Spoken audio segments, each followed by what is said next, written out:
Bonjour, aujourd'hui on va travailler sur les valeurs approchées et arrondies des nombres. Donc on va voir ça avec un exemple. Ici pour le nombre 12,457, on va s'occuper d'abord des valeurs approchées par défaut, on appelle ça aussi troncature. Donc à l'unité, ça veut dire qu'on ne veut que la partie entière. Au dixième, il y aura un chiffre après la virgule et au centième, deux chiffres après la virgule. Donc quand on veut une valeur approchée par défaut, il y aura un peu moins que le nombre. Donc à l'unité, on aura simplement 12.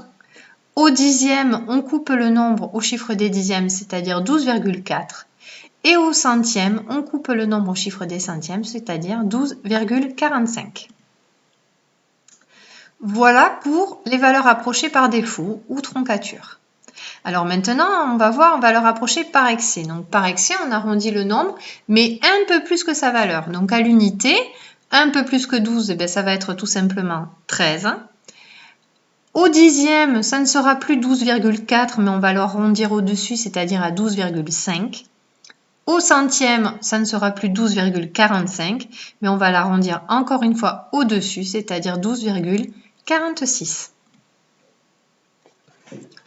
Voilà, donc tout ça, c'est pour, on peut faire un encadrement, en fait, le nombre est toujours compris entre la valeur approchée par défaut et la valeur approchée par excès.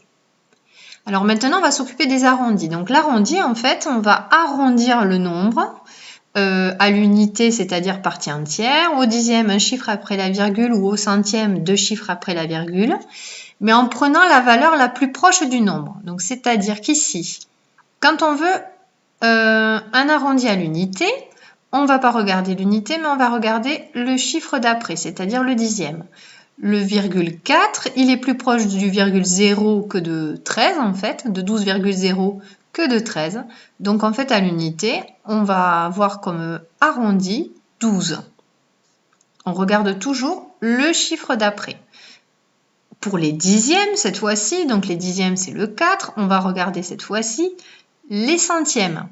En centième, on a 5. Alors 5, c'est pile au milieu entre 12,40 et 12,50. Donc par convention, dès qu'on passe 5, en fait, on va prendre l'arrondi au-dessus. C'est-à-dire que ça ne sera pas 12,4, ça sera 12,5. On arrondit au-dessus. Et au centième maintenant, on regarde donc les millièmes. Le chiffre est supérieur à 5, c'est-à-dire que dès que c'est 5, 6, 7, 8, 9, on arrondit au-dessus, donc on va prendre 12,46.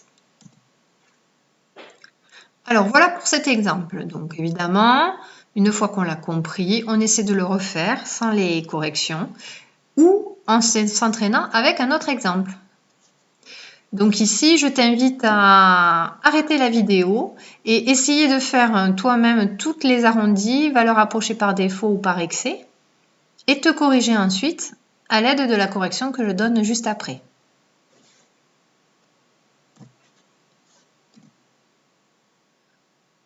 Voilà, donc j'espère que maintenant tu as bien compris ce problème et que tu as eu juste à l'exercice d'application. On va maintenant s'attaquer à un autre travail sur les encadrements, c'est-à-dire un autre travail sur les comparaisons des nombres. Donc l'encadrement, tout d'abord à l'unité. Alors encadrer à l'unité un nombre, c'est dire entre quel nombre entier il est compris.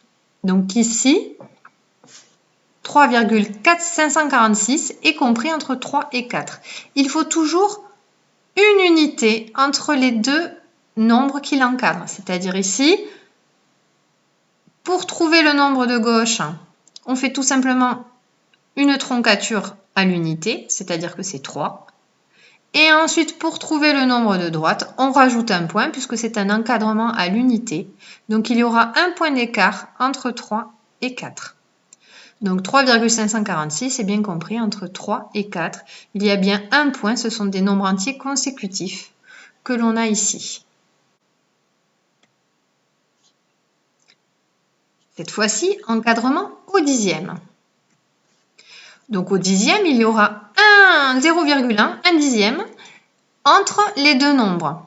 On voit ici que en fait 3,546 est compris entre 3,5, on fait une troncature au dixième, c'est-à-dire qu'on coupe le nombre au dixième pour avoir le nombre de gauche, Et pour avoir le nombre de droite, on rajoute 0,1. 3,546 est bien compris entre 3,5 et 3,6. Alors là encore, il faudra t'entraîner pour bien comprendre tout ça et toute la notion sur les nombres. C'est à toi. Bon courage. Et surtout, s'entraîner, s'entraîner, s'entraîner, il n'y a que ça de vrai.